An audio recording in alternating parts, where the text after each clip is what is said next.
हाल ही में नई चुनकर आई मध्य प्रदेश सरकार ने कामकाज करना शुरू कर दिया। शुरुआती कामकाज में उसने कुछ आदेश भी जारी किए गए इन आदेशों में पहला आदेश धार्मिक स्थलों पर लगे स्पीकरों को हटाने का है। इनको हटाने के लिए सरकार की तरफ से जो कारण बताया जा रहा है वह यह है कि यह यंत्र ध्वनि प्रदूषण का बड़ा कारण है। ध्वनि प्रदूषण आज के समय की बड़ी समस्या है, जिससे निजात पाना अत्यंत आवश्यक है। सवाल उठता है कि ध्वनि प्रदूषण के लिए धार्मिक स्थलों पर लगे केवल स्पीकर ही जिम्मेदार हैं या फिर किसी धार्मिक समुदाय को निशाना बनाने की कोशिश है।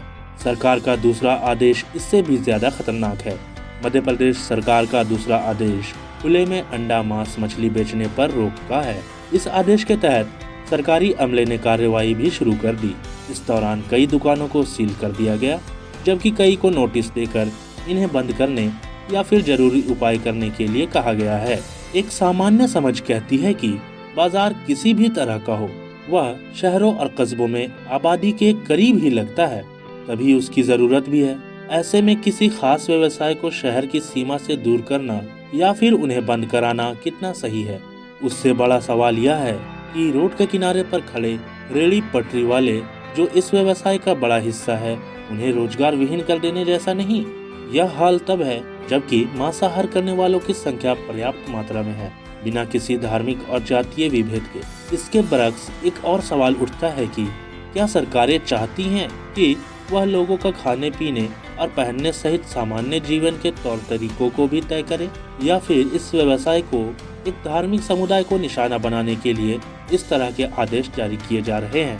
क्योंकि चाहे अनचाहे पिछले कुछ सालों में एक सामान्य समझ बना दी गई है कि यह काम वह धार्मिक समुदाय वृद्ध स्तर पर करता है।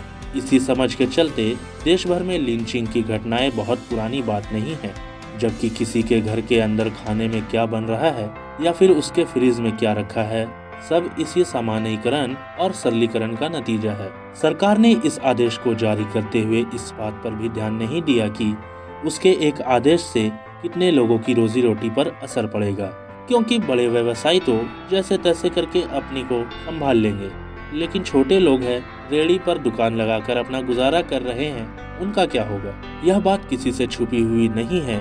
किसी भी शहर कस्बे में रोड के किनारे दुकान लगाने के लिए ये लोग मोटा पैसा को देते हैं, जो अवैध कमाई का भी एक मुश्त जरिया है। इस आदेश के बाद मध्य प्रदेश में इसमें बढ़ोतरी नहीं होगी। सरकारी आदेश के बाद मारपीट, लिंचिंग, धार्मिक बहिष्कार जैसी आशंकाओं को भी नकारा जा सकता है क्या? यह आदेश सरकार की तरफ से जारी किए गए, इसलिए सवाल यह भी उठता है कि संविधान के अनुसार आचरण करेगी या फिर जन भावनाओं के आधार पर, क्योंकि संविधान में कहीं भी ऐसा कोई प्रावधान नहीं है कि जो बताए कि फला व्यापार किस जगह चलेगा और किस जगह नहीं। इसके उलट सरकार से उम्मीद की जाती है कि वह नागरिकों के जीवन को बेहतर बनाने के लिए बेहतर अवसरों को समानता उपलब्ध कराएगी। संविधान में यह भी तय नहीं करता है कि एक नागरिक के तौर पर कोई क्या खाएगा, कहाँ खाएगा और कैसे खाएगा। इस मसले पर संविधान सबको उसकी अपनी स्वतंत्रता देता है। ऐसे में सरकारें कौन होती हैं जो इन सब मसलों को तय करे?